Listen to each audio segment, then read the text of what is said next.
PSI 2025 ઘણા હોશિયાર હોય ને ભના, ઘણા હોશિયાર. એ શું કરે ખબર છે? આનું ઘનમૂળ કાઢે. છેલ્લે 7 હોય એટલે છેલ્લે શું આવે? તગડો. હા હા. પછી શું કરે? છેલ્લા 3 આંકડા ઉપર ચોકડી. સાહેબે શીખવાડ્યું જ બકુલભાઈએ.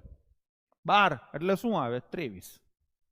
ઘનમૂળ, ઘનથી ભાગ લાવો, ઘનમૂળની પદ્ધતિઓ શીખાવે.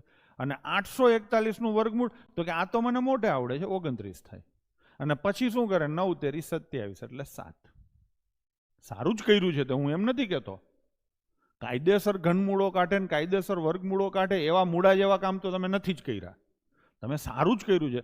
આટલું ન કરો તો ઘણા છેલ્લે એમ કહે કે આમાં 7 આવે અને આમાં છેલ્લે 841 ના વર્ગમૂળમાં કાં છેલ્લે 1 આવે ને કાં છેલ્લે 9 આવે. 7 એકા 7 અથવા 7 9 63, છેલ્લે 3 આવે. તમે એવું કહી શકો છો.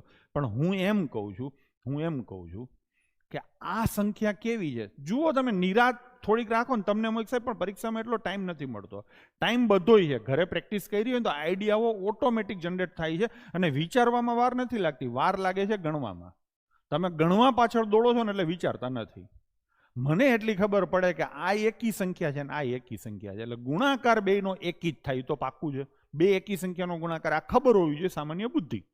તો આ જવાબ તો નો જ આવે. આ બે તો એકી જ છે તો બેકી આવ્યો ક્યાંથી? કૂવામાં જ બગડો નથી તો હવેડામાં બગડો ક્યાંથી આવે? એટલે આ તો બે પતી ગયા.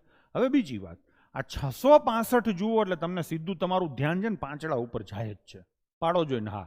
હું તમારા મનની વાત સમજતો હોઉં તો પાડો જોઈને હા, તો તમને મારા ઉપર ભરોસો આવશે કે હા સાહેબ પાંચડો સીધો દેખાય છે. પ્રશ્નમાં ક્યાંય પાંચડો નથી તો આઈ નો આવે. જવાબ આવી ગયો કે નહીં? મેં શું ગણતરી કરી તમે મને કહો છો? મેં ખાલી બેઠા બેઠા આમ ગાલે હાથ રાખી અને સંખ્યાઓ સામે ટગર જોયું. કેવું જોયું? સંખ્યા અને જવાબ સામે ટગર જોયું. તો તમે જુઓ ને ટગર. તમે કહેશો સાહેબ પણ અમને દેખાતું નથી. 15 મિનિટ સુધી સામે જોયા રખાય. ઘરે હો, પરીક્ષામાં નહીં, ઘરે 15 મિનિટ સુધી સામે જોયા રખાય. કાંઈક તો દેખાશે. એવી જીદ પાડો આજે રાતે જ આમ ટગર જોયા રાખવાનું.